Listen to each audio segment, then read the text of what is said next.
Hello, ഇന്ന് നമുക്ക് കുറച്ച് നെത്തോലി കിട്ടിയിട്ടുണ്ട്. അപ്പോൾ ഇതെല്ലാം നമുക്കൊന്ന് വെട്ടിക്കഴുകി വൃത്തിയാക്കി എടുക്കാം. നെത്തോലി നമ്മളിവിടെ നെത്തോലി എന്ന് പറയും, നിങ്ങൾക്ക് എന്താ പറയുന്നത് അറിയില്ല. നമ്മൾ നെത്തോലി എന്നാണ് പറയാറ്. അപ്പോൾ അതെല്ലാം നമ്മൾ വെട്ടിയെടുത്തിട്ടുണ്ട്. ഇനി നമുക്കിതെല്ലാം ഒന്ന് കഴുകി വൃത്തിയാക്കി എടുക്കണം.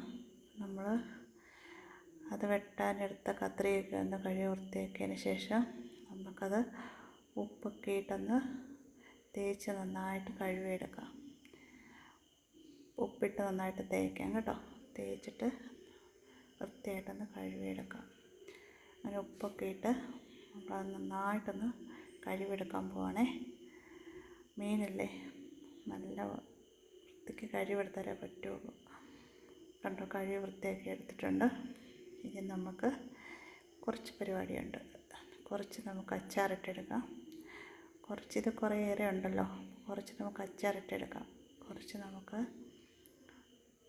വറുത്തെടുക്കാം, ഫ്രൈ ചെയ്തെടുക്കാം. അപ്പോൾ നമ്മൾ വറുക്കാനുള്ളതെല്ലാം നമ്മൾ ഇഞ്ചി, വെളുത്തുള്ളി, കുരുമുളക്,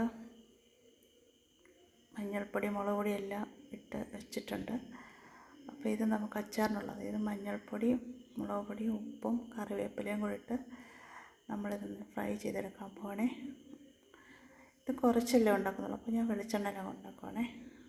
അപ്പോൾ ഇത് നന്നായിട്ട് നമുക്കൊന്ന് ഫ്രൈ ചെയ്തെടുക്കാം. നന്നായിട്ട് മൂക്കണം, അല്ലെങ്കിൽ കൊള്ളൂല. കുറച്ച് കറിവേപ്പിലയും കൂടി ഇതിൻ്റെ മുകളിലായിട്ട് നമുക്ക് ഇട്ട് കൊടുക്കാം. നന്നായിട്ട് മൂപ്പിച്ചെടുക്കണം. അപ്പോൾ അതെല്ലാം മൂത്ത് വന്നിട്ടുണ്ട്. എന്നിട്ട് നമുക്ക് കോരിയെടുക്കാം. ഇത്ര മതി കേട്ടോ, നമുക്ക് കോരിയെടുക്കാവേ. എന്നിട്ട് നമ്മൾ ഇഞ്ചി, വെളുത്തുള്ളി, പച്ചമുളക്, കറിവേപ്പില എല്ലാം കൂടി ഇട്ട് കടുക് പൊട്ടിച്ച് ഉലുവ ഇട്ടതിന് ശേഷം അതെല്ലാം കൂടി ഇട്ട് നമ്മൾ മൂപ്പിച്ചെടുത്ത് പിന്നെ മുളക് പൊടി, മഞ്ഞൾപ്പൊടി ഇതൊന്ന് ചെറുതായിട്ടൊന്ന് മൂത്ത് വരുമ്പോൾ കുറച്ച് കായപ്പൊടിയും കൂടി ഇട്ട് അതൊന്ന് മൂപ്പിച്ചെടുത്ത് കുറച്ച് വിനാഗിരി നമുക്ക് ഒഴിച്ചു കൊടുക്കാം. നമ്മളിതിൽ വെള്ളം ചേർക്കുന്നില്ല കേട്ടോ, കുറച്ച് വിനാഗിരി ഒഴിച്ചു കൊടുക്കാം. നമ്മുടെ മീൻ എത്രയാണോ അതിൻ്റെ ആവശ്യത്തിന് വിനാഗിരി ഒഴിച്ചതിന് ശേഷം മീനിട്ട് ഇളക്കി മിക്സ് ചെയ്ത് വെച്ചേക്കുവാണേ. അപ്പോൾ നമ്മുടെ അച്ചാർ റെഡിയായി. കണ്ടോ, സൂപ്പർ അച്ചാറല്ലേ. ഇനി നമുക്ക് എടുത്ത് വെച്ചിരിക്കുന്ന മീനും കൂടെ ഒന്ന് ഫ്രൈ ചെയ്തെടുക്കാം.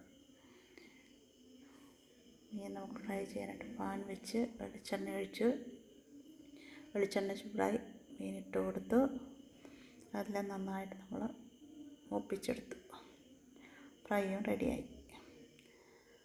അപ്പോൾ നമ്മുടെ മീൻ അച്ചാറും റെഡിയായി, മീൻ ഫ്രൈയും റെഡിയായി. അപ്പോൾ എല്ലാവർക്കും ഇഷ്ടപ്പെട്ടെങ്കിൽ കമൻറ്റ് ചെയ്യുക, ഇഷ്ടപ്പെട്ടില്ലെങ്കിലും കമൻറ്റ് ചെയ്യുക. Okay, thank you.